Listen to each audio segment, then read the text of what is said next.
Hello everyone and welcome back to my channel. So nice to see you, even though I can't actually see you and I can just see a black camera. But nice to see you anyway. I have some new people to say hello to, thanks to a very lovely shout out from Lauren from Reads and Daydreams. So thank you so much, Lauren. Really enjoyed that video and all your videos. And for some reason I had been unsubscribed to you. I was definitely subscribed to you and then I went to watch your video and I wasn't subscribed to you. So YouTube magic going on there for some reason, although YouTube wouldn't admit to it. But anyway, very long-winded way to say hello to all the new subscribers that came over from Lauren's channel. It's so nice to see you.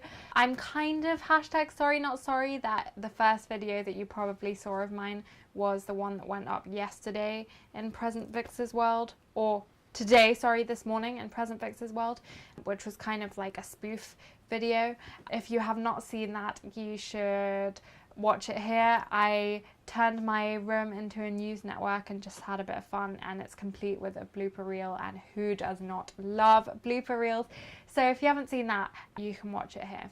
We are back today though with regularly scheduled content, which includes books and a cocktail. And let's not lie, it's not regularly scheduled.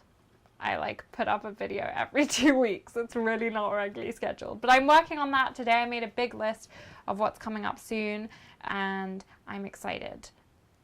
Today we have Sea Breeze cocktail with this massive wedge of lemon which touches my nose every time I try and drink it.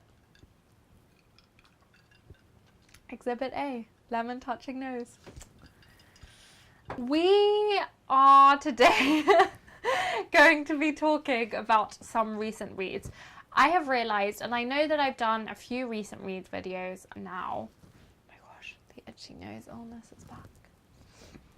I know that I've done a few recent reads videos now, and part of the reason why I call them that is because I just don't feel that it really works for me to do monthly wrap-ups. Considering how long it takes me to edit and upload these videos, it just doesn't really make sense anymore. And so I sort of try and group the books together that I've read recently in ways that make sense to me, and hopefully that's fine with everyone. But this video, I've decided to kind of split up my recent reads because my videos end up really long, and so I thought maybe quantity versus length, but hopefully not compromising on the quality. So today we're going to be talking about 3 books that I finished very recently, and the thing that groups them together is that they all talk about women, or have women protagonists, or written by women, about women, some way about femininity and what it is to be a woman, although kind of debatable in some cases. But the first book that we're going to talk about today is The Museum of Cathy by Anna Stothard. Excuse me for any pronunciation problems. I've not read anything by this author before and I'm not sure how to pronounce her name. This book was kindly sent to me by the lovely people over at Salt.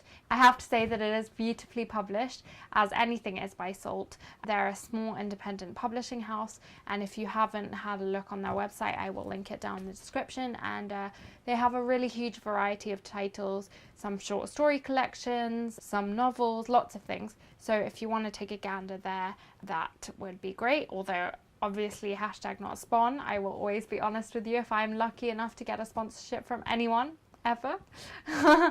But anyway, so let's talk about this book.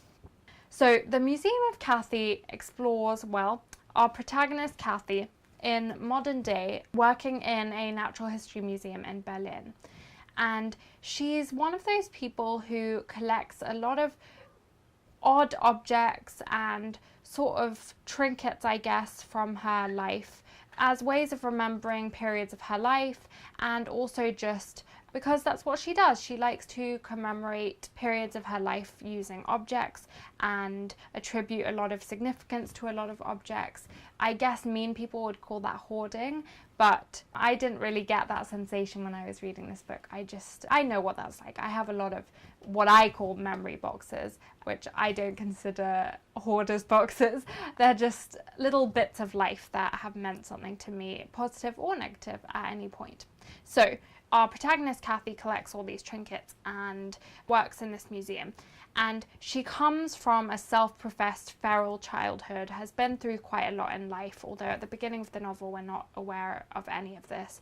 And quite close to the beginning of the novel, she receives a strange object from a man in her past named Daniel, who she's clearly trying to avoid in some way or another.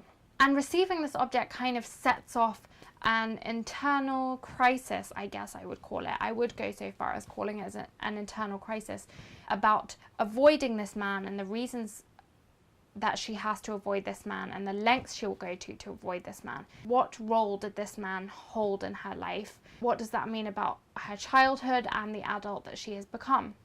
So I guess the first thing about this novel for me is how internal it is and how faithful it is to an internal dialogue, and especially one that comes after an abusive relationship. So trigger warning from the off for anyone who might be concerned about those sorts of themes. I would avoid this book if you are bothered by any of that.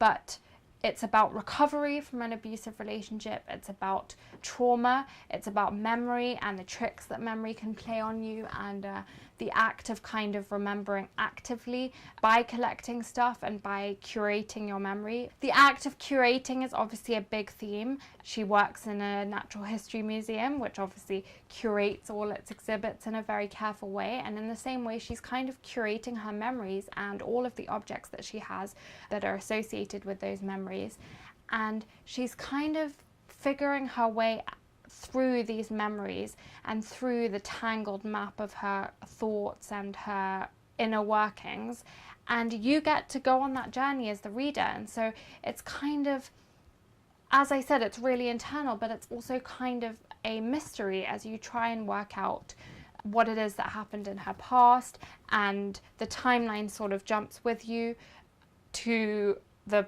past when she got to know this man Daniel and how things escalated the way they did, and also in the present when now she is with someone else and it's a very good relationship, and this man Tom that she's with now is very caring and loving, and it's about navigating that and learning to understand that some relationships can be healthy and that you can find self-love again, not only through new and healthy relationships but also through discovery of yourself and sorting out through some stuff that you might have not necessarily sorted through in the past. So I think I really enjoyed this novel on a purely psychological basis. It really is. I read a review that said that if there's any novel that advocates for cognitive behavioral therapy and the kind of principles that underpin that, it's this one, and I think that's definitely true. It's really nice to see Cathy go on this journey of sort of growing to understand all the things that happened to her. I think that there's a lot to be learnt in it for all of us. It's purposely painful, and I think part of Anna's writing style permits that. She kind of is very cloying in some of her language and slow, and she kind of forces you to sit in these horrible memories of trauma and also the less horrible memories that led up to this trauma, and then in the recovery process of that. So the writing style is very careful, very claustrophobic almost. It relies a lot on setting, especially as it reaches the climax, which takes place in the Natural History Museum, which is in Berlin. I'm not sure that I said that. I don't think I did. So yeah, I think the author really achieves that, and it's really instrumental to how you feel about the book and about the character in the end and about what she's been through. One of the things that I liked slightly less was that I just thought that some bits of it could probably have been tightened. There seemed to be some repetition, which definitely sometimes was purposeful and contributed to that claustrophobic atmosphere we talked about. But sometimes I felt that things could maybe have been edited down slightly. But yeah, generally speaking, really good. Not something I would have picked up had Salt not sent it to me. So I really, really appreciate that. And apparently this is her 4th novel, so I may pick up something else by her, we'll see. But that was The Museum of Cathy. And in the spirit of sometimes deeply uncomfortable reads, which The Museum of Cathy was, to its credit, more recently I read Eileen by Ottessa Moshfegh. I'm a little bit late to the party, although not as late as I usually am. It was shortlisted for the Man Booker 2016, and it was recommended to me, like I said in the book haul, by my dad and by Simon from Savage Reads, who also enjoyed it. By the way, if you don't watch Simon's channel, I highly recommend. So I read this book, and I have to say, I had mixed feelings about it. I thought some parts of it were absolutely great, and I thought some parts of it were just a bit too much for my liking. It was that kind of uncomfortableness where you can't help but laugh, which is, I think, what the author was intending. So props to her on that. The back of the book said that it was darkly funny, and I definitely agree with that. But for me, it was more of just deep unease provoking laughter. I guess there should be a word for that. So we follow our protagonist Eileen, who frankly is living a bit of a rubbish life. She's living with her alcoholic father in a state of squalor and insalubriousness, I guess. And she's working in a male prison, and she's clearly a deeply, deeply damaged individual. And the book is essentially a character study of her and the way in which she goes through life and sees life and kind of interacts with the people and things around her. So again, it is a very internal, very psychologically driven novel that is not, I would argue, not plot heavy. I guess the apex of the plot is when the very sophisticated, very beautiful Rebecca St. John arrives at the prison, and I will not spoil it further than that, but that changes Eileen slightly and changes the course of her life, and yeah, the story goes from there. So it's a very, very slow moving novel, and as I said, it's more of a deep, deep exploration into such a flawed narrator as Eileen is than anything else, which I thought was very interesting, and I hadn't read a book like it ever before. I think primarily one of the things that was interesting to me is this idea of a deeply, deeply unlikable narrator and how well that can work. So I don't think we're very used to reading things where we literally can't find anything to like about a narrator, and so I think we're kind of like babies rooting for the breast, for want of a better expression, in the sense that we're always rooting for a bit of empathy and a bit of like that sort of thought of, oh, now I feel sorry for you, or now I know where you're coming from, or now I see why you're a bit of a terrible person.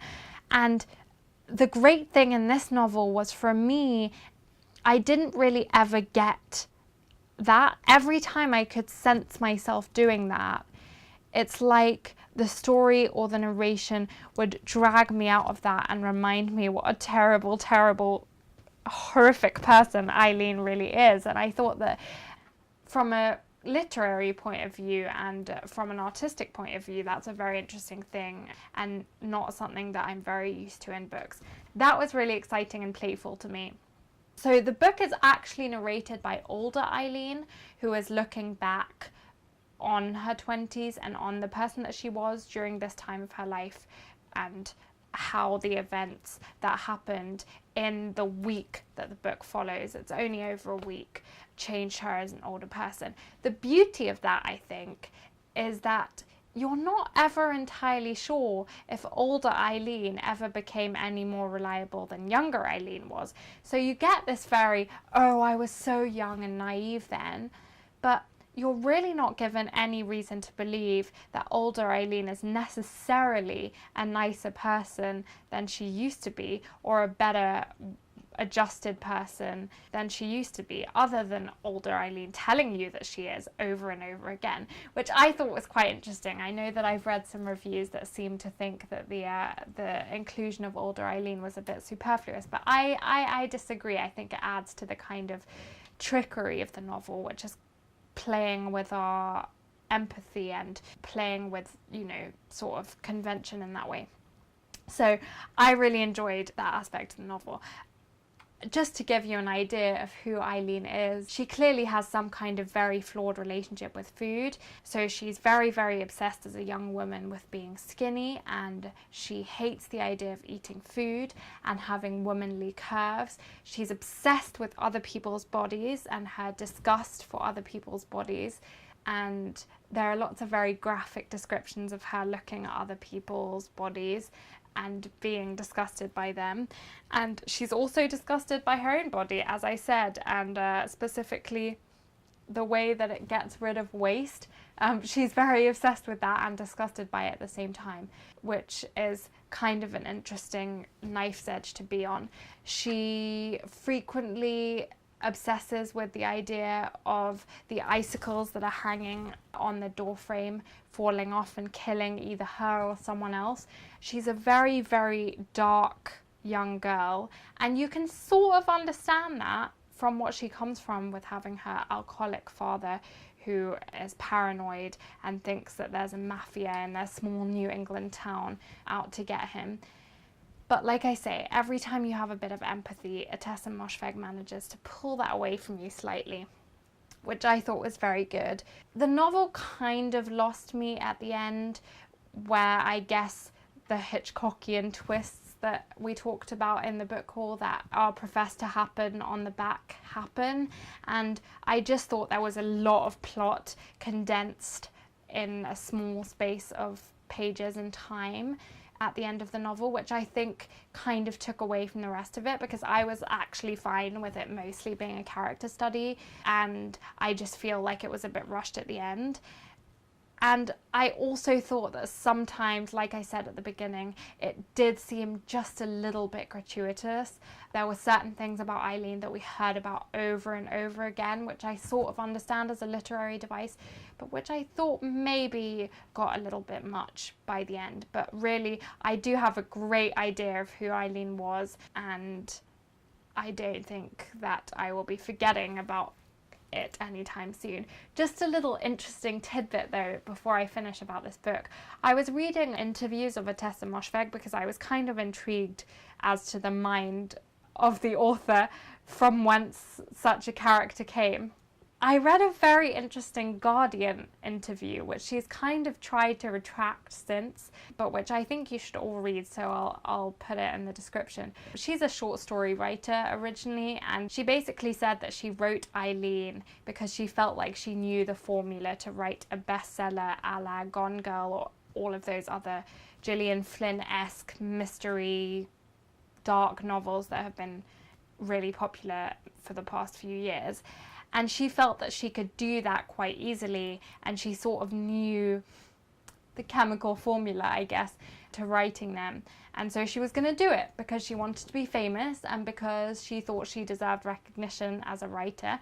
And obviously, in the Guardian article, she goes on to explain that then, as novels I want to do, Eileen took its own form and became more of a serious literary exercise for her and more complicated than just putting words on a page for the sake of writing a novel. But I thought that was quite interesting, especially after you've read the book, because I think Eileen is a very manipulative character, and let's just say that I don't think that comes from nowhere, but she does seem like a very nice lady. But I just thought that that was interesting.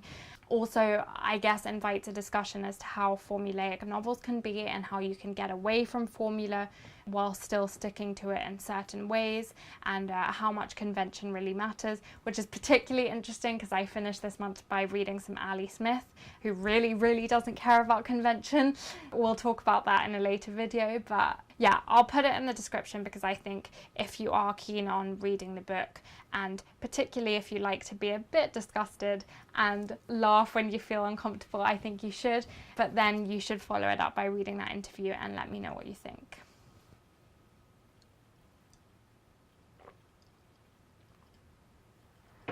And the last book we're going to talk about today, and man am I out of practice with doing recent reads, so I'm sorry if I've made absolutely no sense. Hopefully I have. But the last book that we're going to talk about today is a little diamond in the rough. I absolutely loved it, and it was tiny, and I read it in like an hour, and you can do the same, and I think everyone should. If you've been watching me from the beginning, you will know that in my first ever video, I talked about Americana by Chimamanda and Ngozi Adichie, and I had 17,000 amazing things to say about it, and I have loved most everything that Chimamanda says and does since then, and I think she's one of the guiding lights for feminism at the moment. Obviously everyone makes mistakes, but she is, for me, one of the guiding lights of my feminism at this current moment. One of, mind, I said. So I was really excited when I heard that she was publishing a small little book, and I ran off to Vroman's bookstore. I didn't run because I can't, but I went off to Vroman's bookstore and bought myself this little book, and man, am I glad I did, because it is small but it is mighty, and I remember I said that about Another Brooklyn, but I love this almost as much, so let's talk about it. This is called Dear Ijaewele, or A Feminist Manifesto in 15 Suggestions, and it is basically exactly what it says on the tin. It is a non-fiction book, and it is a slight adaptation of a letter that Chimamanda wrote to her friend in 2015. This friend lives in Nigeria with her husband and had just given birth to a baby daughter, and she had asked Chimamanda, I'm really concerned about the fact that I'm going to have a daughter and I'm bringing her up in this male-centered world, but specifically in Nigeria, which is still a very, very male-centered society and culture, and I really want to bring her up feminist, and I would like your advice, because who wouldn't go to Chimamanda and Ngozi Adichie for advice if they had her as a friend? So that's what she did, and Chimamanda wrote her a letter in response, and of course, because she's Chimamanda, she turned that letter into a book, because it was good enough to be a book, because she's a really good writer, and this is what this is. So I don't really need to tell you what it is, because it's 15 suggestions on how to raise your daughter to be a feminist, but I think the one thing that stood out to me about this little book was how important it is not only to instill feminist values into young girls, but also make sure that teaching your daughter about feminism is as much about changing yourself and checking yourself, as well as instilling those values into your daughter.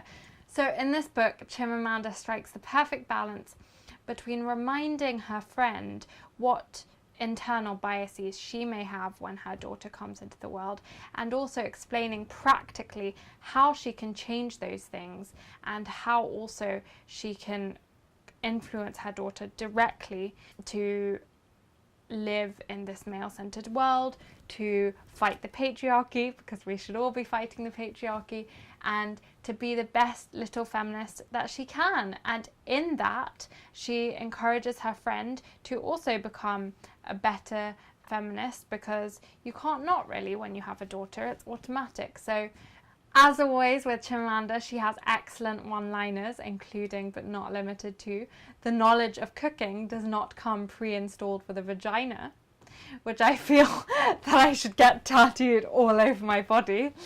But we have exploration of a wide variety of topics. We have an exploration of keeping your name or not keeping your name when you get married, and what that can mean for your feminist identity and your identity as an independent woman, and specifically in Nigeria, because cultural mores are different and marriage carries different significance over there. We have exploration of the woman's body and existence inside of a woman's body as a feminist, and what kind of small subversions we can make to understand more about the fact that our bodies do not exist in a vacuum. What else do we have? We also have exploration of parental roles, so an encouragement from Chimamanda to her friend to include the father of her daughter in bringing her up, and how important it is for the father to have a central role, and how just because he's a man doesn't mean that it's babysitting, doesn't mean that he's putting himself out looking after his kid. He is her father and he should be there. I would say, you know, if you're well versed in feminism and you read a lot of feminist texts, it's not necessarily groundbreaking, and that most of what you read, you'll be nodding along more than anything else. You won't be saying, oh, I hadn't really thought of it that way. But the beauty of this is that it kind of puts it into those words that are confusing for you, or that may feel a bit long-winded when you try and explain them, and it's succinct and it's beautiful words, and it just kind of packages it up into this neat present and puts it on your doorstep with a bow on top. And I think everyone needs that, you know, mothers, daughters, sons, fathers, everyone.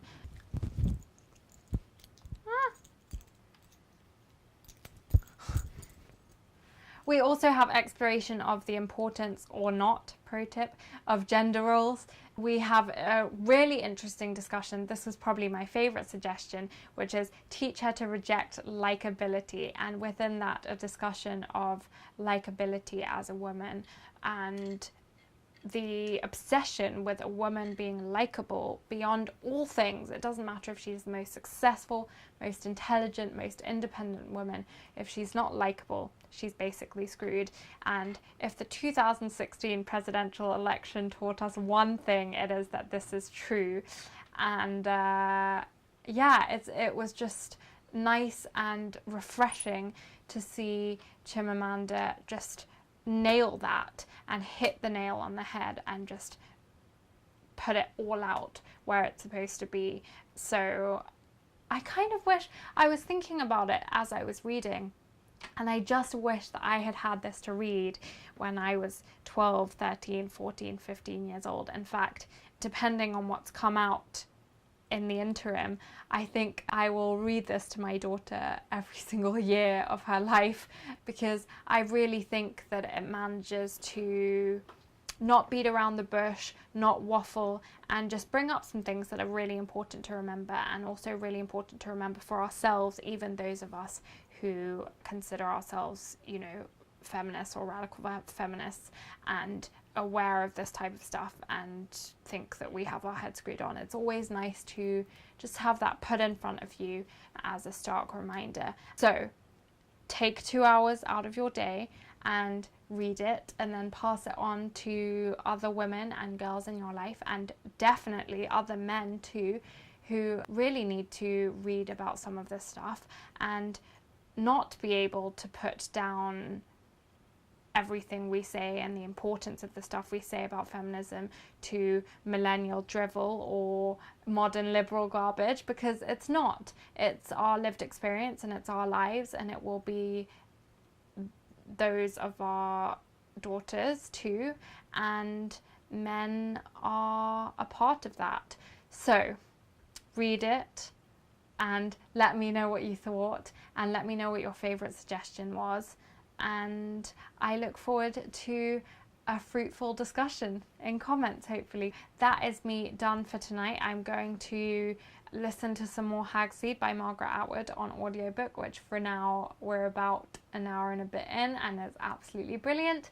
And I'm going to go and eat some chili, and I will let you think about how much less good of a wrap-up that was to some of my previous ones.